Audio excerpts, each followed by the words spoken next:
వరాననే అంటే అడ్రస్సింగ్, అది సంబోధన ప్రథమా విభక్తి. ఆకారాంత స్త్రీలింగ శబ్దమునకి సంబోధన ప్రథమం. సంస్కృతంతో తెలిస్తే తెలుస్తుంది.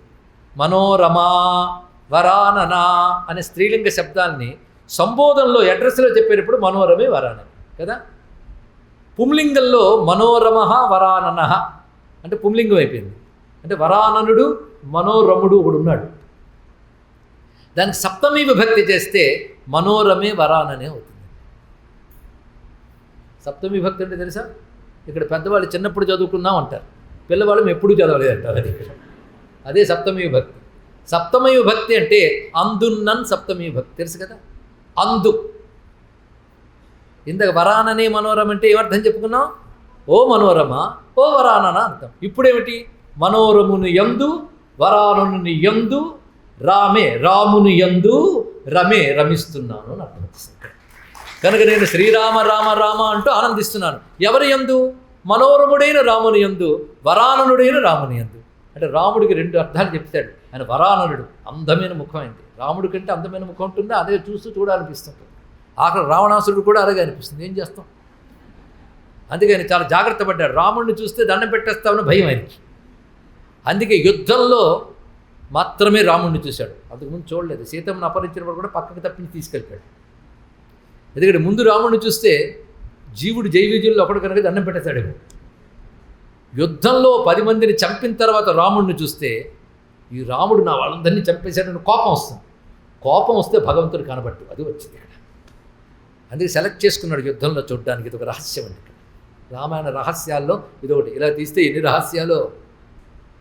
మొత్తానికి మనోరమే వరాననే. రాముడు వర ఆనుడు, శ్రేష్టమైన వదనం కలవాడు కనుక వరానుడు. మనోరముడు అంటే మనస్సును రంజింపజేసేవాడు రాముడు. రమే అంటే రంజింపజేయుట, రాముడు అంటేనే రంజింపజేసేవాడు. రాముడు కంటే రంజింపజేయవాడు ఎవడండి? అని ప్రతి వారిలో ఆనంద రూపంగా ఉండేవాడు రాముడు. ఆ కారణం చేతనే రమించువారెవరురా రఘుత్తమా నిను విన శమాది షడ్గుణగణ సకల భువన జనులలో రమించువారెవరురా అన్నాడు మళ్ళీ రామమంత్ర సిద్ధుడు త్యాగయ్య. ఇప్పుడు రామకి ఎన్ని అర్థాలు చెప్పుకున్నాం? మర్చిపోయి ఉంటాం అన్నీ కూడా. అన్నీ గుర్తుపెట్టుకున్నాక రామ అన్నప్పుడు ఎంత ప్రేమగా అంటామో తెలుసుకోండి. అలా అన్నప్పుడు ఉన్నదే మంత్రసిద్ధి జరిగిపోతుంది. మంత్రానికి సిద్ధి ఎప్పుడు వస్తుంది? లక్షల కోట్లు చేసినప్పుడు కాదు, ప్రేమగా అన్నప్పుడు. అంటే ఎలా అనాలంటే ప్రేమ ముప్పిరిగొను వేళ నామము పలికేవారు ఎందరో మహానుభావులు అన్నాడు త్యాగయ్య ఇక్కడ. అందుకే ఉత్తరాదిలో ప్రేమ్ సే బోలో అంటూ రామ్, ప్రేమ్ సే బోలో రామ్, ఎంత బాగుందండి. వాళ్ళకి మకారం పలకదు, హకారమే ఉంటుంది, పొల్లు. రామ్ బీజాక్షరం తెలుసా? ధన్యులు వాళ్ళు. రామ్ అనగానే ఎంత నాదం ఉందండి అందులో. అగ్ని, సూర్య, చంద్ర 3 ఉన్నాయి. అలాగే మీకు ఓంకారాలు ఎన్ని ఉన్నాయన్నాం? 3 కదా. కానీ ఉపనిషత్తు ఏం చెప్తుంది? 4 ఉన్నాయట. అనగలిగేవి 3, అనలేనిది 1. అనగలిగే వారికి టైమింగ్ ఉంది. ఒక టైం ఉంది. దీన్ని మాత్ర అంటారు. టైం మెజర్మెంట్ మాత్ర అంటారు. రా ఆ ఊ మా టైమింగ్ ఉంది. దాని తర్వాత వచ్చి తురీయం అంటారండి. అది నువ్వు అనలేనిది అని ట్రై చేయండి. అనలేదని చెప్తే అనమంటారు ఏంటండి మీరు అనొచ్చు. ఓం అన్నారు. ఓం అన్నప్పుడు చివరికి ఎక్కడికి వెళ్ళింది? అది ఇన్ఫినిట్. ట్రై చేయండి అనడానికి. ఇది మీరు మొదటి నుంచి కలిపి అన్నారు, అదొక్కటి అనమన్నాను. అనగలరా? లేదు. ఇది లేనిది అది అనలేరు కదా. కానీ అనగలిగేది 3, అనలేనిది 1. భగవంతుడు కూడా అంతే. కనిపించే ప్రపంచమంతా పరమాత్మే, కానీ పెంచనివాడు పరమాత్మే. అవునా లేదా? కనిపించే ప్రపంచం 3, ముమ్మాటికి 3. దీనికి ఉండే లక్షణాలు 3, సృష్టి స్థితి లయ. ఇది కనబడేది కూడా ఉన్న చోటు, పై చోటు, కింద చోటు, అంతే కదా. ఎంత చెప్పినా 3 కాలాలే. అంతా 3 3 3. ఈ 3 చెప్తుంది ఆ ఊ మా. ఈ 3 ఉంటూ 3 మించిపోయి ఉంటాడు. అది ఎంత ఉంటుందో నువ్వు చెప్పలేవు. అది తురీయం. ఈ 4 కలిపి ఓంకారం కదా. ఆ ఓంకారమే రాముడు అయినప్పుడు ఎలా వచ్చాడు తెలుసా? ఆ ఊ మా లక్ష్మణుడు, శత్రుఘ్నుడు, భరతుడు, తురీయం రామచంద్రమూర్తి అంటారు. ఇది ప్రణవంలో రాముడు, ప్రణవమే రాముడు. ఇది గమనించవలసింది. ఒక్కడొచ్చాడు రాముడు. సరిగ్గా రామాయణం చదివితే పాయసంలో ఒకే విష్ణువు 4 రూపములుగా విభజింపబడి వచ్చాడు. అందులో పూర్ణ బ్రహ్మము రాముడు, అంశాలుగా వచ్చిన వాళ్ళు 3, మొత్తం 4 కలిపి చూడండి, ప్రణవమే. పైగా ఆయనకి దశరథ పుత్రుడిగా వచ్చాడు. అందుకే పితరం రోచయామాస అన్నారు. ఇక్కడ రాముడు పాయసానికి పుట్టలేదు, దశరథ పుత్రుడు. తెలుసుకోండి ఇక్కడ ఎలా అవుతాడు. దశరథుడు యజ్ఞము చేయగా ప్రాజాపత్య పురుషుడు వచ్చి యజ్ఞ ఫలముగా యజమాని అని దశరథుడికి ఇచ్చాడు. ఆయన తన క్షేత్రములైన కౌసల్య, సుమిత్ర, కైకేయికి ఇచ్చాడు. ధర్మశాస్త్రం తెలియాలి ఇలాంటి మాటలు తీర్మానించాలంటే. వాడెవడో అన్నాడు, కుంతికి పుట్టిన పుత్రులు పాండురాజు పుత్రులు కాలేదు. భారతంలో ఏ పాపాత్ముడు ఆ మాట అనలేదు ఇక్కడ. ఎందుకంటే ధర్మశాస్త్రం ఏం చెప్తుందంటే, దేవతానుగ్రహం వల్ల కలిగినప్పుడు ఎవడి క్షేత్రంలో కలుగుతుందో వాడి తనయులే అవుతారు అని ధర్మశాస్త్ర ప్రమాణం అది. కనుక మనం ఏదో తెలివైన వాళ్ళం అనుకుని ఇలాంటి మాటలంటే ధర్మశాస్త్రం ఒప్పుకోదు. ధర్మశాస్త్రం ఒప్పుకోని మాటల్ని మనం ఒప్పుకోకూడదు. తీసుకోవాలి ఇక్కడ. కనుక ఇప్పుడు రాముడు ఎవరు? దశరథే కరుణాపయోనిధి, అంతే కదా, దశరథ పుత్రుడు. ఇది శాస్త్రవచనం. అది వాల్మీకి రామాయణంలో రామో దశరథాత్మజ అన్నాడు, పాయసాత్మజ అన్నది. అలాంటి పాప మాటలు ఎలా వస్తాయో మనకు అర్థం కాదు. రాముడు ఎవరు? దశరథాత్మజుడు. ఇది స్పష్టంగా తెలుసుకోవాల్సిన విషయం. కౌసల్య దశరథుడు తనయుడు, అందు కౌసల్యేయ దాశరథి. రామో దాశరథిశూరో లక్ష్మణానుచరో బలి అంటున్నాం. అంతేకాదు ఇంకో మాట అన్నాడు, ధర్మాత్మ సత్యసంధశ్చ రామో దాశరథిర్యది పౌరుషే చ ప్రతిద్వంద్వ శరైనం జహి రావణిం. ఎప్పుడన్నాడు తెలుసా? ఇంద్రజిత్తును సంహరించేటప్పుడు లక్ష్మణస్వామి చివరిగా బాణం వేస్తూ దాని మీద అభిమంత్రించాడు. ధర్మాత్మ సత్యసంధశ్చ రామో దాశరథిర్యది. దశరథ పుత్రుడైన రాముడు ధర్మాత్ముడు, సత్యసంధుడు అయితే ఈ నేను వేసిన బాణము ఈ రావణ పుత్రుని వధించుగాక అన్నాడు. వధింపబడ్డాడు ఇంద్రజిత్తు. దాన్ని బట్టి అర్థం ఏంటి? రాముడు ఎవరు? దాశరథి అయిన రాముడు ధర్మాత్ముడు, సత్యసంధుడు. ఇదండి విషయం. కనుకనే రకారో అనల బీజం స్యాత్ ఏ సర్వే బాడబాదయ కృత్వా మనోమలం సర్వం భస్మకర్మ అశుభాశుభం. ఇది మంత్రశాస్త్ర వాక్యం స్పష్టంగా చెప్తున్నాడు.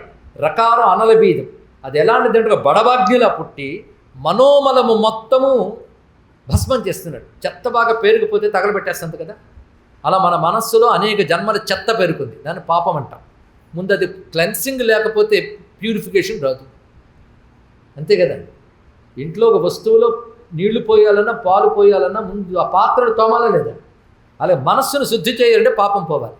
శుద్ధి లేని మనస్సుకు బోధనలు చేస్తే ఒకదాని కూడా అర్థమవుతాయి. అపార్థం అనర్థం 2 వస్తాయి. కానీ మనస్సు శుద్ధి కావాలంటే పాపాల నాశనం కావాలి. దోషములు, పాపములు అనగా దోషములు.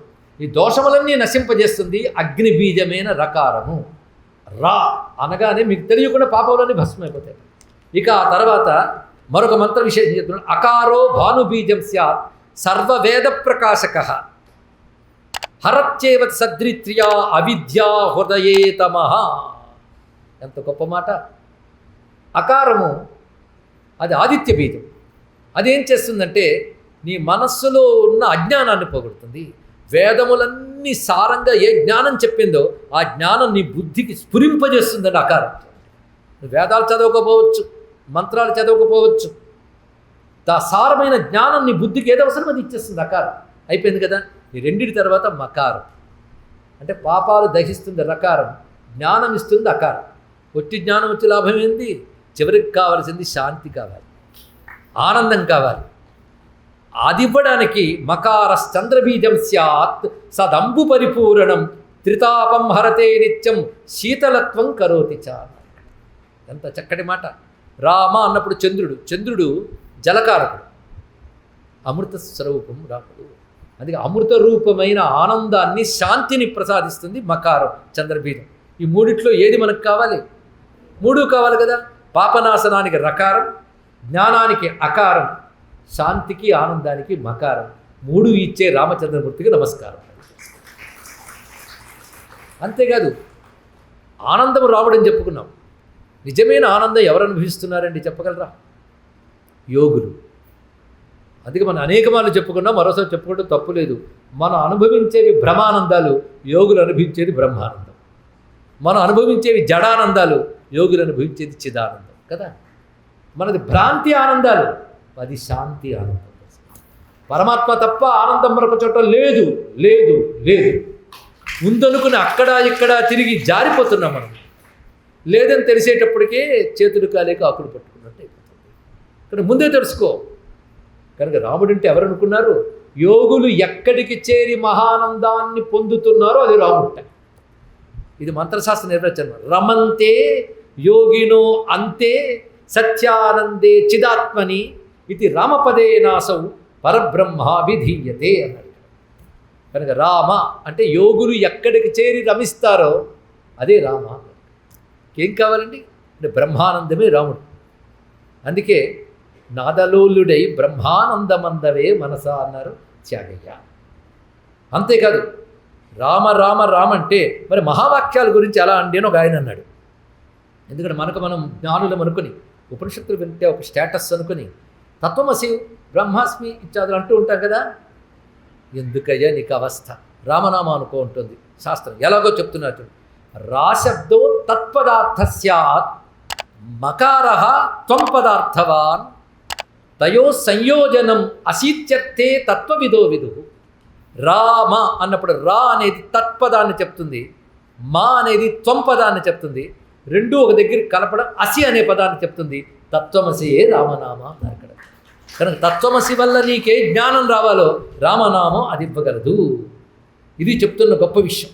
అయితే రామనామం ఎప్పుడు పలకాలి, ఎలా పలకాలి అంటే ఆసనేచ తథా నిద్రాకాలే భోజన కర్మణి క్రీడనే గమనే నిత్యం రామమేవ విచింతయేత్. కూర్చున్నా, నిద్రపోతున్నా, భోజనం చేస్తున్నా, ఆడుకుంటున్నా, నడుస్తున్నా నిత్యం.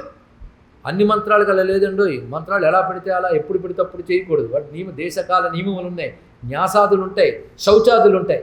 ఎల్లవేళలా ఎప్పుడైనా ఎక్కడైనా ఎలాగైనా ఎవరైనా జపించదగ్గ మంత్రము రామనామము. ఇది విను. రామనామం వింటే పుణ్యం, అంటే పుణ్యం, అనుకుంటే పుణ్యం. 3 తెలుగు మాటలే. అనుకుంటే మనస్సు, అంటే నోరు, వింటే శరీరం. 3తో పట్టుకో. అంటే కీర్తన, వింటే శ్రవణం. అంతే కదా. అది శ్రవణీయ కీర్తనీయ చింతనీయ. అంటే వినదగినది, అనదగినది, చింతన చేయవలసినది. అంతే కదా. పాడుకోవచ్చు రామనామాన్ని. అదే మ్యూజికల్ నేమ్ ఏదంటే రామ అండి. మ్యూజిక్కి రామనామం కంటే మరొకటి సరిపోదు. అందుకే మా త్యాగయ్య అదే పట్టుకున్నాడు. రామాను ఆలాపన చేస్తూ ఉంటే అంతకంటే గొప్ప సంగీతం ఏముంటుంది? సంగీతం లేని వాళ్ళు కూడా మధురంగా పాడగలిగే పాట రామనామం. ఆ రామా అంటే చాలు ఆ జీవుడు సంతోషిస్తాడు, వినవాడికి కలుగుతుంది. అందులో ఏదో ఉంది, ఏదో తెలియని ఒక దివ్యానందం రామనామంలో ఉందండి.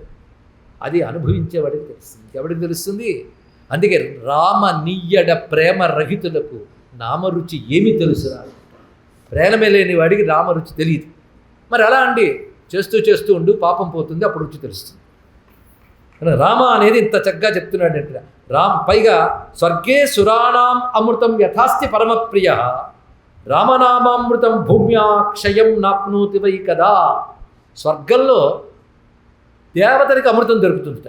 ఇక్కడ కూడా బోల్డ్ పుణ్యాలు చేస్తే చస్తే స్వర్గానికి వెళ్తే అమృతం దొరకచ్చు, ఒక డోసేనా. గ్యారంటీ లేదు. ఒకవేళ పొందిన నీ పుణ్యం ఖర్చు అయిపోగానే స్వర్గంతో తోసేస్తారు, అమృతం ఉండదు. కానీ భూమిలో దొరికే గొప్ప అమృతం స్వర్గంలో అమృతం కంటే గొప్పది రామ అని చెప్పాడు. అయితే స్వర్గం అమృతం కంటే గొప్పది ఎందుకు? మనకు అందని దానికంటే మనకు అందింది గొప్ప అనుకుంటే చాలు అన్నాడు ఒక ఆయన. అలా కాదు. ఇది స్వర్గంలో అమృతం పుచ్చుకున్నా మళ్ళీ జన్మిస్తాం, కానీ రామనామామృత పాలన చేస్తే మరి జన్మించవు. ఇప్పుడు ఏ అమృతం గొప్పదో చెప్పండి అని చెప్పాడు ఇక్కడ. అటువంటి రామచంద్రమూర్తికి నమస్కరిస్తూ యశ్చండ గాంభీర్య ధనుర్విజేత భూమండలీ పుణ్యకృతావతార ఆఖండరాజ్యైరమరైరుపేత కోదండపాణి కులదైవతన్న కోదండపాణి కులదైవతన్న.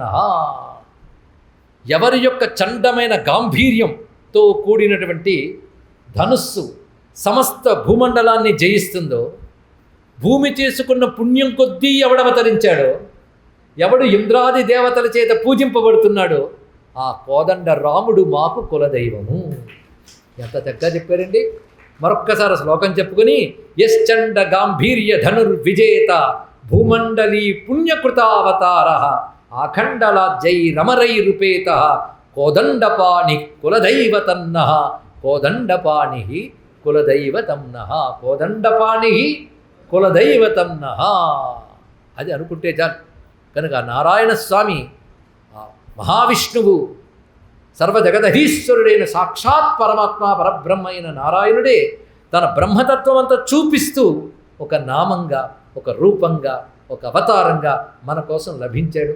అటువంటి స్వామిని భద్రమైన అచలంలో మనం దర్శిస్తున్నాం. భద్రమైన అచలం అంటే వేదమే అచలము.